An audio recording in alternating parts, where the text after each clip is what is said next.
King Satan? We're just sort of hanging out. Tom Cruise, this is Park County Police. Please come out of the closet. Ah! Oh dear. Another dog killed itself! Disgruntled, dissatisfied, unamused. South Park has built its reputation on one simple rule: no celebrity, no politician, and no public figure is ever safe. The show has spent decades tearing into the powerful and the famous with humor so sharp it leaves scars. Today, we're counting down the top 10 most savage South Park roasts of all time. Elron? Elron! It really is you! Oh, this is the greatest day of my life. Dude, I need to go to bed. Don't you understand, Elron? It's me, Tom Cruise. Tom Cruise is no stranger to Hollywood drama, but South Park took things to a whole new level with the infamous Trapped in the Closet episode. The joke wasn't subtle. They literally locked Cruise inside a closet and had the entire town begging him to come out. I'm nothing. I'm a failure in the eyes of the prophet. Ah! What made it savage wasn't just the gag itself, but the fact that the show tied it directly to Scientology, a religion Cruise openly champions. At the time, Scientology had a reputation for lawsuits and intimidation, and here comes South Park. God, get me out of this hick town. What a bunch of rednecks. Everybody's so fucking lame. Except for you, my little Tinkerbell. Now, from one celebrity icon to another, Paris Hilton.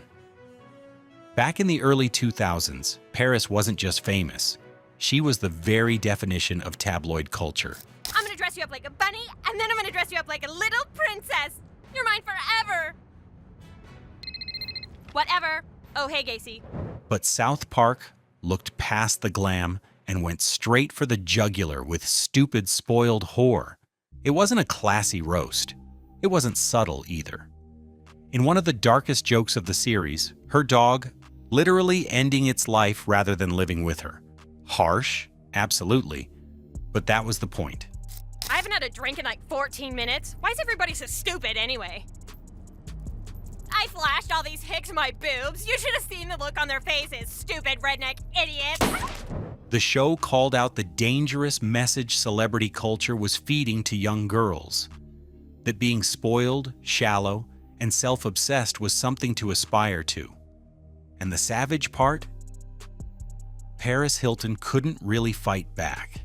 Founder and CEO of Amazon, Jeff Bezos?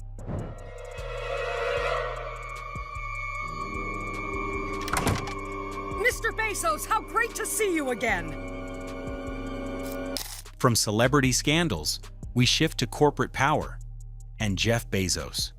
South Park didn't just parody the Amazon founder, they transformed him into a sci-fi supervillain. I wish I was doing better. Please, Mayor, have a seat. Oh, thank you. With that enormous, alien-like head and his creepy telepathic powers, Bezos wasn't shown as just another billionaire. He was depicted as a modern overlord, the kind of villain you'd expect to see ruling over Earth in a dystopian movie. Would you like to know why Amazon is so successful? Because the customer is all that matters. Now orders are going unfulfilled all over the state of Colorado. The satire worked because it was rooted in reality. South Park tapped into that unease, showing how one man's empire could reshape society, while still making it funny. The savage brilliance wasn't in mocking Bezos personally, but in framing him as this all-seeing, all-powerful presence. It was the kind of roast that blurred the line between comedy and genuine social critique. And you like fish sticks? Yes. You're a gay fish. No, I am not no gay fish. Just gay? I'm not gay and I'm not a fish. A male that likes fish dicks. Yeah, I like fish sticks. You like to put fish dicks in your mouth. Yeah. You're a gay fish. And then, of course, we get to one of the most legendary roasts in South Park history, Kanye West, and the fish sticks joke. But the real genius came from how Kanye was portrayed. Instead of laughing it off, cartoon Kanye spirals into a meltdown. He just can't grasp the joke, because in his mind, he's too much of a genius to be the butt of anything. You really don't get it. Hey man, I'm a genius, all right? I'm the most talented musician in the world. If I was a homosexual or a fish, I would know.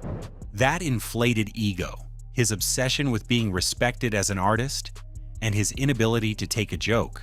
South Park skewered it all in one episode. And the savage part? This roast didn't just stay on TV, it bled into real life.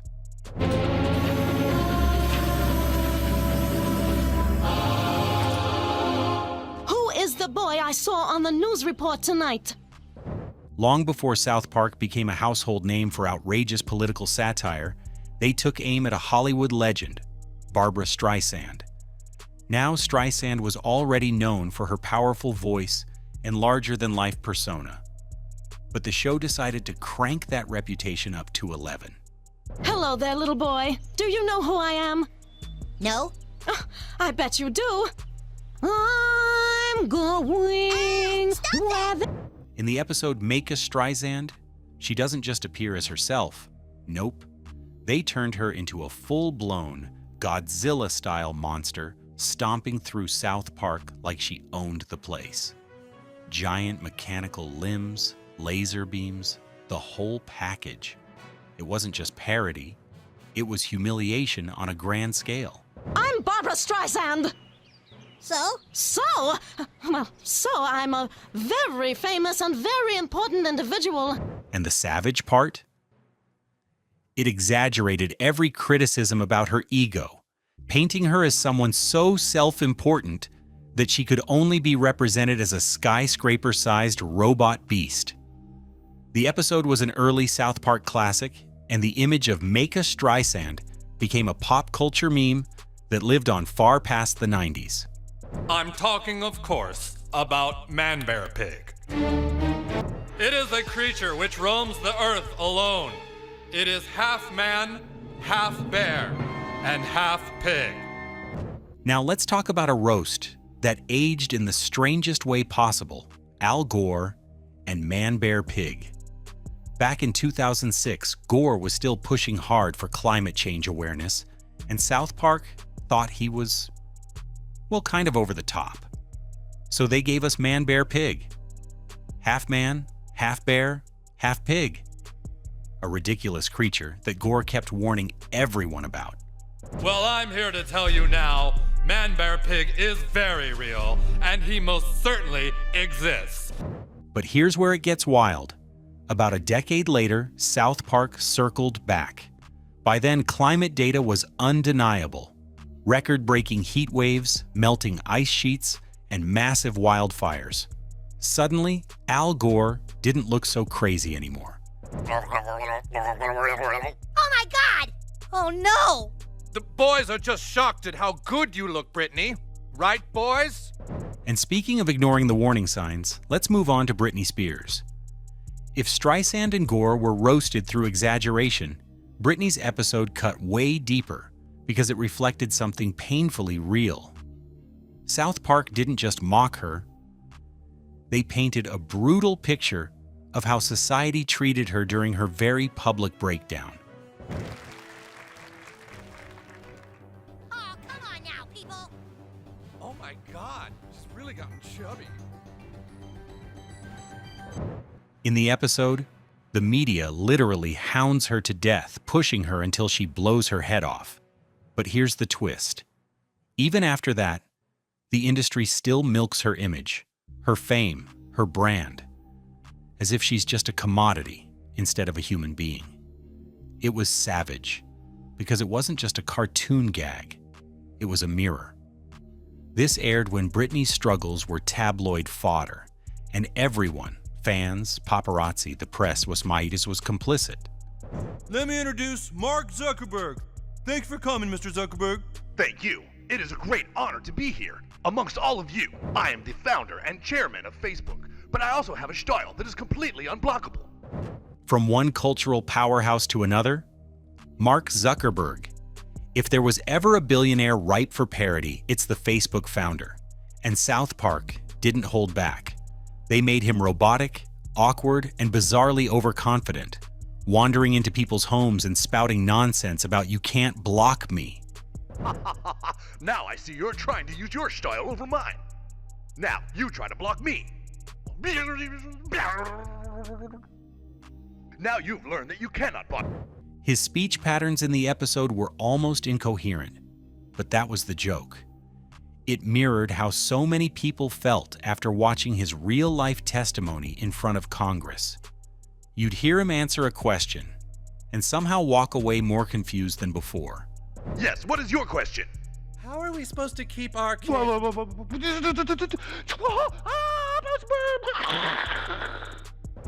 By portraying Zuckerberg as this uncanny, almost alien presence, they nailed the public sentiment perfectly.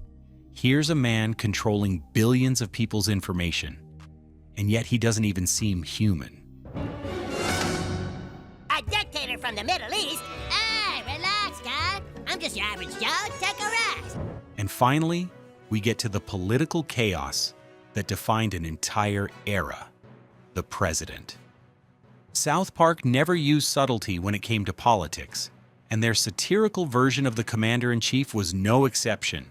Instead of focusing on one policy or scandal, they went full-throttle absurdity, turning him into a chaotic force of nature. We've been together for months, and I want to leave him, but I can't, because I'm pregnant. The parody blurred the line between fiction and reality so effectively that sometimes you'd forget which one was more ridiculous.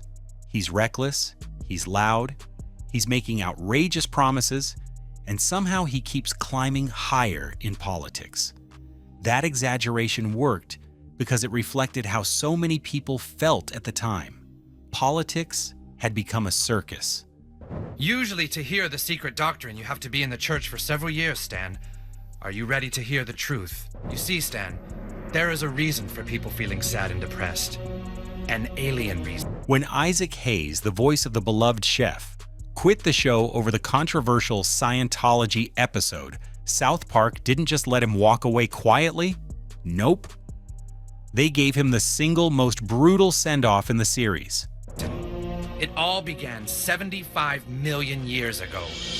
Back then, there was a galactic federation of planets, which was ruled over by the evil Lord Z. In the episode, Chef is brainwashed by a cult, comes back acting strange, and then meets one of the most graphic deaths ever shown on the show. Impaled, burned, mauled, you name it. And that wraps our list of the most savage South Park roast of all time. Which roast do you think takes the crown? Drop your thoughts in the comments, and don't forget to subscribe for more deep dives into South Park's wildest moments.